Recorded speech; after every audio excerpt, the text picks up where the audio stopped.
Cirque du Freak, A Living Nightmare by Darren Shawn. Chapter 2. We had Mr. Dalton again after lunch, for history. We were studying World War II. I wasn't too excited about it, but Steve thought it was great. He loved anything to do with killing and war. He often said he wanted to be a soldier of fortune, one who fights for money when he grew up.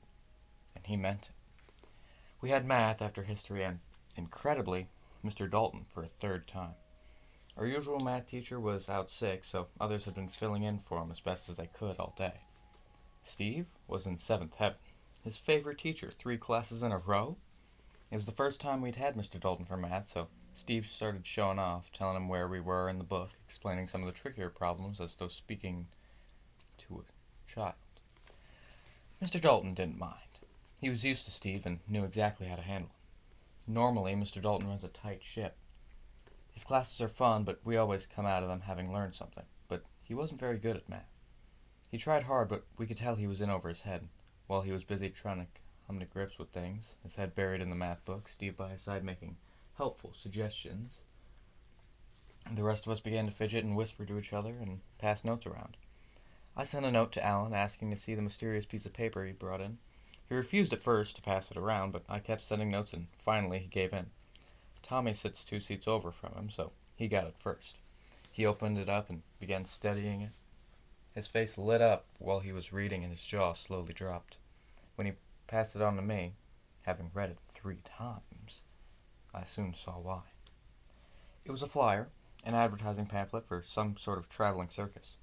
There was a picture of a wolf's head at the top. The wolf had its mouth open and saliva was dripping from its teeth. At the bottom were pictures of a spider and a snake, and they looked vicious too. Just below the wolf, in big red capital letters, were the words, Cirque du Freak. Underneath that, in smaller writing, for 1 week only, Cirque du Freak. See Sive and Circe, the twisting twins, the snake boy, the wolf man, Gertha Teeth, Larden Crepsley and his performing spider, Madame Octa, Alexander Ribs, the bearded lady, Hans Hands, Rhombus Two Bellies, the world's fattest man. Below all that was an address where you could buy tickets and find out where the show was playing. And right at the bottom, just above the pictures of the snake and spider, not for the faint-hearted. Some restrictions apply. Cirque du Freak, I muttered softly to myself. Cirque was French for circus.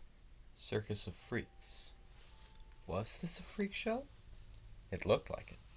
I began reading the flyer again, immersed in the drawings and descriptions of the performers. In fact, I was so immersed I forgot about Mr. Dalton. I only remembered him when I realized the room was silent. I looked up and saw Steve standing alone at the head of the class. He stuck out his tongue at me and grinned.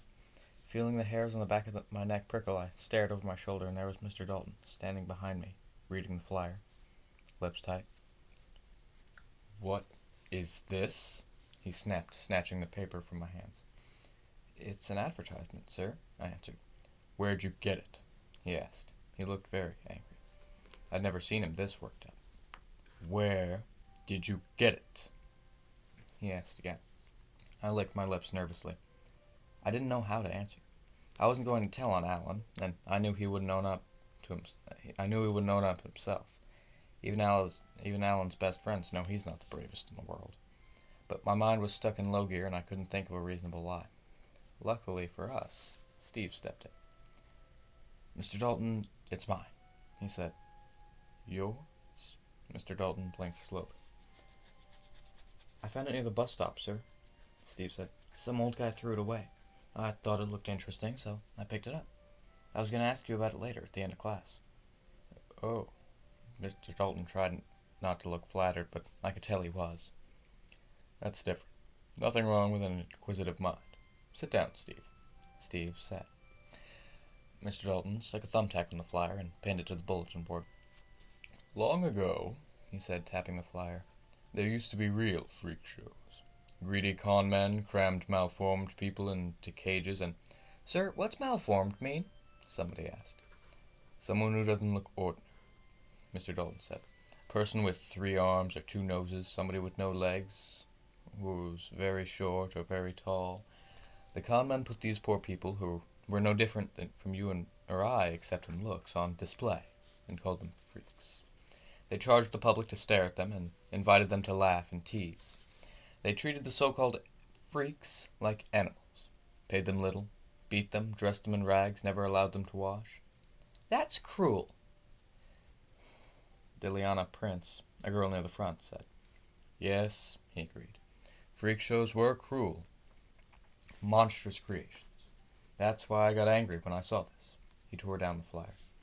They were banned years ago, but every so often you'll hear a rumor that they're still going strong. Do you think the Cirque du Freak is a real freak show? I asked. Mr. Dalton studied the flyer again, then shook his head. I doubt it, he said. Probably just a cruel hoax. Still, he added, if it was real, I hope nobody here would dream of going. Oh, no, sir, we all said quickly, because freak shows were terrible. They pretended to be like proper circuses, but they were cesspits of evil. Anyone who went to one would be just as bad as the people running it. You'd have to be really twisted to want to go to one of those, Steve agreed. And then he looked at me, winked, and mouthed the words, We're going.